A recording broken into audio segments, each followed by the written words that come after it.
Welcome to Pimp My Logo, or Bad Logos Made Good. I'm not too sure of the title yet whilst I'm recording this, but it will be good. Basically, for a while now, you guys have wanted to see me design or redesign people's logos, like famous company logos, but I thought I would start off with your logos. So basically, I was on Twitter and I put out a few weeks ago that I wanted to do this series of like redesigning people's logos. This guy called Evan Doyle, I believe that's how you say his name, came back to me and he said, I would love it if you do mine. And basically he gave me the vector file here and you can see the logo designed right here. And basically I'm going to be just giving you some overview points of what I've done to redesign this logo and the reason behind it. Now, Evan didn't give me a brief or anything. I just looked at his Twitter bio and that was my brief, was just to look at his Twitter bio and to come up with something a bit more creative, to give him more of a perspective of my perspective, to give him more of my perspective. So the first thing I'm going to do is I'm going to show all the flaws of this design that I found. The first flaw of this was the fact that it's a cool D, but you can't really see the E in there as well. And you can tell this by how big it is here. When it's small and it's scaled down, you can see that it doesn't really have the effectiveness that it is, or the sharpness to the design. And by this, I mean that we've got all these different spaces in here. And when it comes down to logo design, obviously I talked in the last video about the Google logo, and that's done surprisingly well. You guys wanted to know my thoughts on the Google logo, but basically I'm going to just show you my little points here. So with this yellow box here, this is showing the space. You can see the space is different here and here. The space is different here and here. The space is different there. And it's different all the way around. Now that doesn't look good to the eye when it's small. It can work when it's big like so, but when it's small like this, it doesn't really work. And the reason why I know this is because when you put it into a little box like this and you sort of round it like an app icon, you can't really tell what it is. It's not very legible on the inside. It is a cool icon, but I don't think it can work very well. And also, it doesn't really have anything to do with design in it. It's Evan Doyle, I believe, and he is a designer, and I wanted to create a logo icon branding for him, very simply giving him some new ideas, but in the form of a designer. So someone who's a designer, I wanted to give them a fresh perspective, and you can take this or you can leave this, but here is my thoughts on it.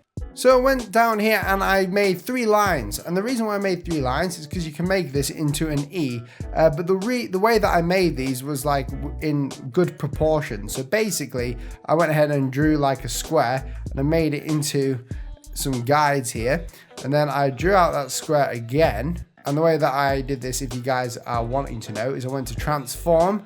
I got my transform tool out wherever it has gone. I went ahead and divided this by 1.618. I then moved it up here, I made it into a stroke, and I moved this one down here, and this square in the center, this one here, is what I used to create it. I put one here, I put one somewhere in the middle, and then one at the bottom, or I tried to anyway. Let's see if we can get this. And then I extended these out to like there. Now that looked pretty cool, but I wanted to do an E and a D for Evan, so I needed to make these a bit different. So what I did for Evan is I went ahead and created this sort of D here, and it matches with the E. It is really simplistic at the minute, and I sort of let my imagination take course here because I didn't have a brief to go down, and I thought it would be cool just to see what I come up with in the end, just to give a new perspective on this, to pimp Evan's logo out. So I created this, but it didn't really work. I didn't like the fact that it was just overly simplistic with the E and the D. It looks cool, it can work, but I wanted it to have that little bit of a wow factor in it and a story behind it, so people can really tell what it is on his portfolio, and he can also put it out to clients who will just understand it anyway. So instead of just creating the D like this, I kind of took these 2 bars away and I moved this further in and I moved this up, and I realized that this could look cool.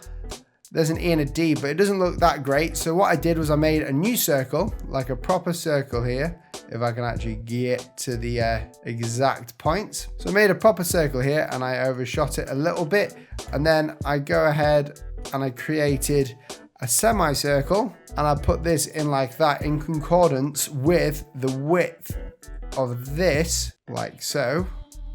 and you'll see why it's a bit bigger. And I made it a bit like larger as well, the width, because of the optical illusions and all that in type. And I liked this, but then I didn't like it because it was kind of just so strange. So I moved it down and I made it perfectly in line. So I just worked it out like so. I'm sort of eyeballing it right now. And then I wanted to go ahead and round these corners. So I thought if I rounded these corners here at the bottom, it would have like a really cool like enclosed effect. And I like that, but it looked slightly strange still. So I moved these slightly in.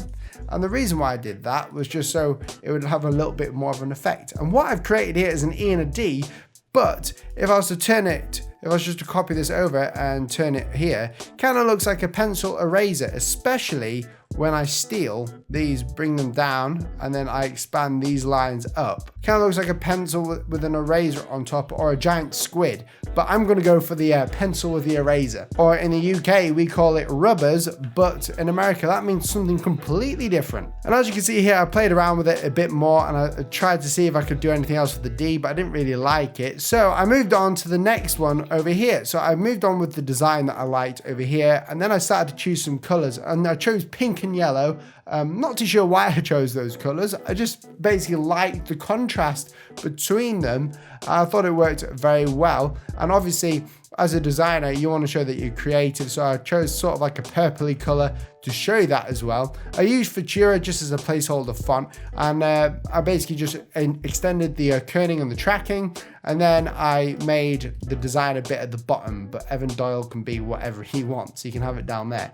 And I liked it because it's kind of like there's an E, but there's also a pencil eraser. Now, another problem that I encountered with this logo was that I didn't really want an eraser on there. Why would a designer have an eraser on the pencil? Can we try and make it into a pencil nib? So I'm going to go ahead and show you what I've sort of created. I also created new colors, and I sort of created this logo here, which I think is the best. It's on top of everything else. Let's just get rid of this one and bring this one further down. And another idea that I've just had is if I was just to copy this, I'll just copy it up here. You can see how messy I am when I create logos. I just sort of like copy them. And this work wasn't very long. It didn't take me very long to do. And the reason why is because it's not a client piece of work, so it wasn't too difficult. And what I'm going to do is I'm just going to see if this works. I'm just experimenting with the design at the minute to see if it works. And that kind of works, not very well though. So I'm just going to go ahead and see what happens if we move it a bit further down. And I'm wanting to create the lead of the pencil here as well. And that kind of looks like the play button, which I don't really like that at all. Let's try and create it like so. So I move that there, and I use the width of that instead to create this. And then we just get rid of this as well.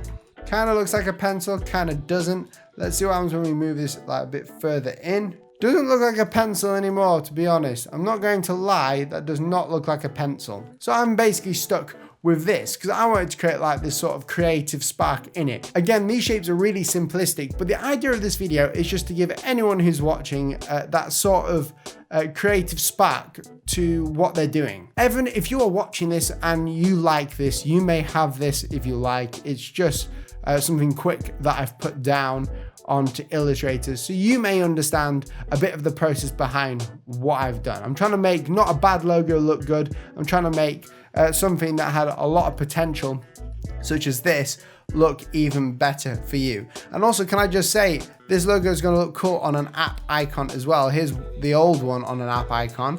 If we're going to put the new one on it, I think it can work really well. And I think this logo looks pretty decent. There's a lot of work that needs to be put into it, but there's basically the app icon in itself. And this is one way that you guys can just come up with really quick concepts. It's just by doing it by accident. A lot of logo designs happen by accident. Try and get the wow factor. If you can't get the wow factor, just keep working at it and something will surprise you. But guys, thank you so much for watching this video. If you did enjoy it, please press that subscribe button. I know about 75% of people who watch my videos are not subscribed already, but do not fear. Press that red button down below. It is completely free and it will just notify you whenever I upload a new video, especially when you turn on that notification bell. Guys, thank you so much for watching this video and I'll catch you in the next one. See you soon.